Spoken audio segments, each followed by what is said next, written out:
What's up, y'all? Sparty here. Recording this on the Ultra wide angle 4K 60, and this is just going to be a video where I quick talk about the next phone I'm planning on getting. Now, I did touch on this on my live video, if any of you guys looked at that, in like the V60, the part 2 V, where I did it on the V60, but I did want to touch on it here for those that didn't watch it. I guess this could also be a mini channel update video too. So before I get into that, I guess I'll talk about more plans.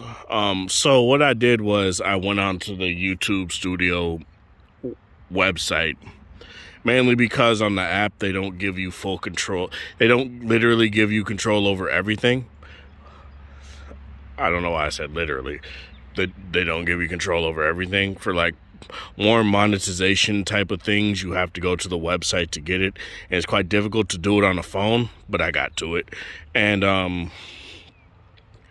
I decided to try to, I turned on super chats for obviously they got to go through review and all that crap, but I'm turning on super chats for live video, for live streams, and I'm under review for getting channel membership stuff.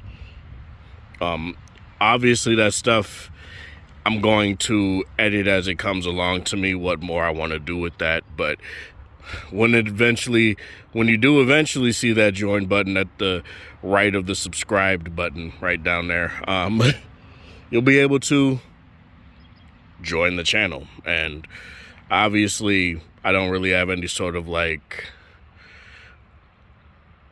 typically for, you know, channels that are larger, they have inside jokes, they have emotes and all that stuff. Obviously I don't have that, but eventually I want to feel like as I grow that will become a thing. And again, obviously you don't have to do it. I don't really plan on like gating videos behind subscriptions. That's one of the things that I just decided not to do. The only real thing that I decided to do is for the highest tier, I did want to at least have like a shout out for the highest, the people that are paying the highest, right, per month. That's pretty much it. I do plan on having a Discord too, but I'm just going to have that open to everybody. I don't necessarily feel as if I should gate that as well. Obviously, when people decide to come in and crap talk and all that stuff, it's going to be something that I moderate a little bit more, but those are things that are going to come later down the line, I feel. I did plan on having that a while ago, but honestly, due to the fact that I wasn't that big, and I'm still not huge, but 1,000 subscribers is definitely a milestone. I did feel I wanted to bring that up. But the phone I plan on getting next is the Sony Xperia 1 Mark III. Now, for those of you that know why I would even go with that phone over, say, other phones. One, I would really like to fuck with like the Mi 11 Ultra, but I want to give Sony my money this time around. Apologies, I had to stop recording for a little bit, but yeah, the Sony Xperia 1 Mark III is the phone that I'm planning on getting. And the main reason why is with LG leaving the market, there's not really many phones out here that give me this sort of pro level, professional camera level feel in terms of what they can, the capabilities of the camera, right? Samsung does indeed have a pro mode. It's very good, but since last year with the 1 Mark II, and even to a smaller extent the Xperia 1 Mark I, I felt that Sony was going down the track that I wanted to see a lot more phones go down, and I was not really giving a fuck about what tech reviewers say, calling their auto mode a simple mode, which is very funny. they have a camera division. Why not use that camera division to tune their smartphone cameras and make their smartphone cameras much more like their Alpha series, right? And it was very funny to see how a lot of tech reviewers kind of sat there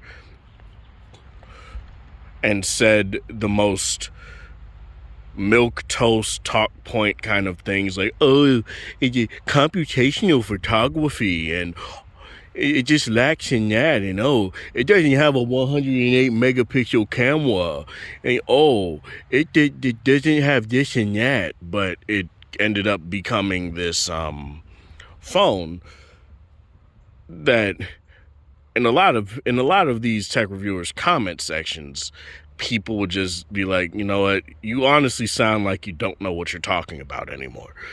And I kind of came to this fruition, and I stopped watching a lot of these tech reviewers because of that. Sony, the phone is pretty much the only mainstream phone out here, and I'm not talking about the ROG Phone 5, which obviously has a headphone jack, it has a hi-fi DAC, all that stuff, right? ESS Saber DAC, something kind of similar to what LG was doing, but not quite. It's still the same company making the DAC, but it's not the quad DAC. There's differences that I don't quite know because I haven't seen any tech reviewers touch on that really. But, you know, I've just heard from people that have had the V60 and that have the ROG Phone 5 that, yeah, it just doesn't really, the ROG Phone 5's DAC doesn't quite touch the quad DAC. But, you know, whatever. So last year, Sony brought the headphone jack back. And while it isn't like an amazing headphone jack, it got the job done. And it was mainly there so that you could monitor your video recording, right? So that was something that was really cool to have. If you're gonna be pushing this phone as a pro, as like an alpha camera in your pocket, why not give what professional videographers and photographers as well, I guess, would have on their dedicated cameras, which is a dedicated headphone jack, so that you can monitor your stuff, a micro SD card slot, so that you could expand your storage, things like that. And also for video, it's really nice that the One Mark III has that 4K OLED 120 hertz display. You know, to me, that is that is also very nice, especially since you can record 4K 120 FPS slow-mo on that phone as well. So it gives you this level of like content creation that very few phones are actually giving you. And another thing with the One Mark III is that it's kind of doing what Samsung is doing. They're pretty much doing what Samsung is doing with the telephotos and the zoom kind of deal, where you're not going to get the honestly quite shitty 100x zoom, and I don't think you're going to get the 30x zoom, which is good. The 30x zoom on the S21 Ultra is really good. It was really good on the S20 FE as well, but it's really good on the S21 Ultra. And I don't think you're getting that. But in terms of the optical zoom range, you're pretty much getting the same. You're getting the same amount of optical zoom range that you would get on the S21 Ultra, just in 3 lenses rather than 4. So to me, that's very impressive. It's a footprint that's very similar to the One Mark II. From what I've seen, I can't really find out if there are.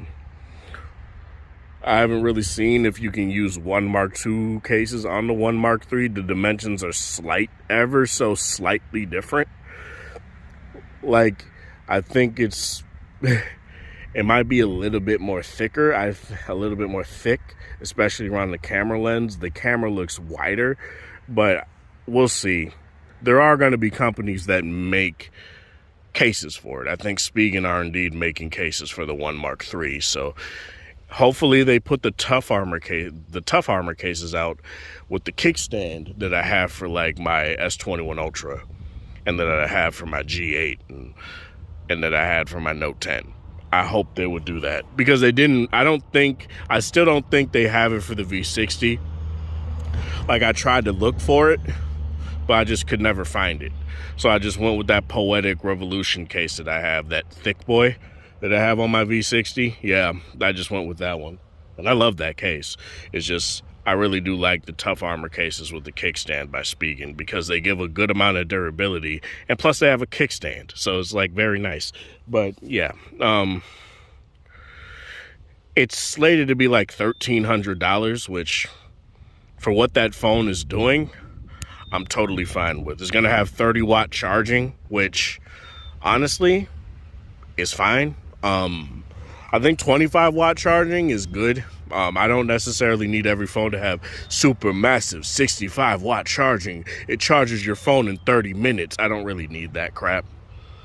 So long as the phone charges from 50 to 100 in a good amount of time, or 10% to 100 in a good amount of time, I'm fine with that. Plus, they're not doing what Samsung did, which is cock tease you for 2 years with 45-watt charging with the S10 Plus and the S20 Ultra, and then with the S21 Ultra, they just go right back down to 25-watt charging. They're not doing that, so I'm totally fine. Plus, Sony is doing a lot of very good power management stuff.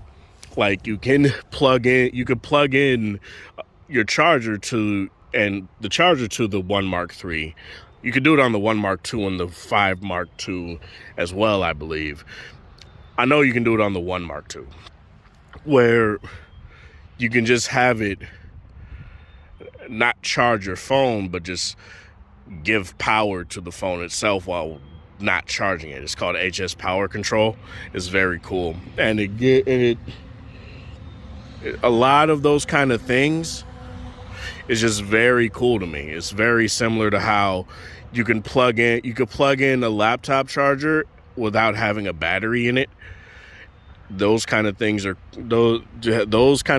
coming to phones is really nice. And I really do appreciate that Sony does that kind of thing, because it makes it so that, okay, you could plug in a charger to your 1 Mark III while recording a whole bunch of video, not charge the phone up and have it stay relatively cool. That's very nice. So yeah, I'm very excited about this phone. Initially, like I did kind of talk about how I kind of wanted the ROG Phone 5, but that kind of teetered out the moment I got the S21 Ultra.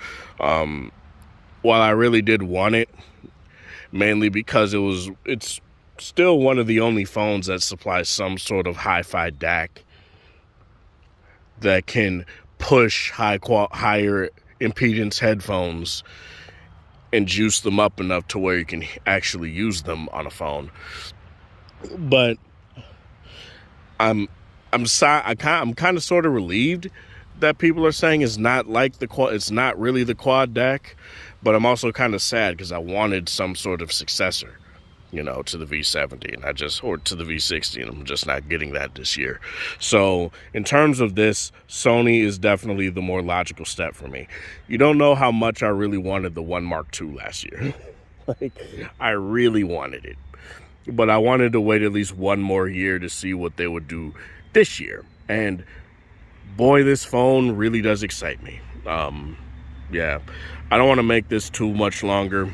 As I said before, channel subscriptions coming up, or channel member things under review. Super chat for live videos under review right now as well. What else? 1 Mark III, saving up for that phone is in the works, so we're going to do quite a bit in these coming months. I'm going to keep commenting on how I feel about certain things when it comes to the Ultra. I'm going to talk about quite a lot of different things. I want to do more headphone reviews, but those don't do really well, so that's why I don't really tend to do them all that much. Well, true wireless earbud reviews anyway. When I would do dedicated like headphone reviews, those actually did pretty well. but like corded headphones, but true wireless doesn't really do all that well for me for whatever reason. It's fine, I don't care, but yeah, that's all I really want to talk about with this. This is Sparta. Thank you guys for watching and support. Hope you guys have a wonderful Monday, whatever time of day it is in your area. Thanks for 1,000 and like what, 38, 40 subscribers. It's really nice. I really do appreciate it. Have a good one, you guys.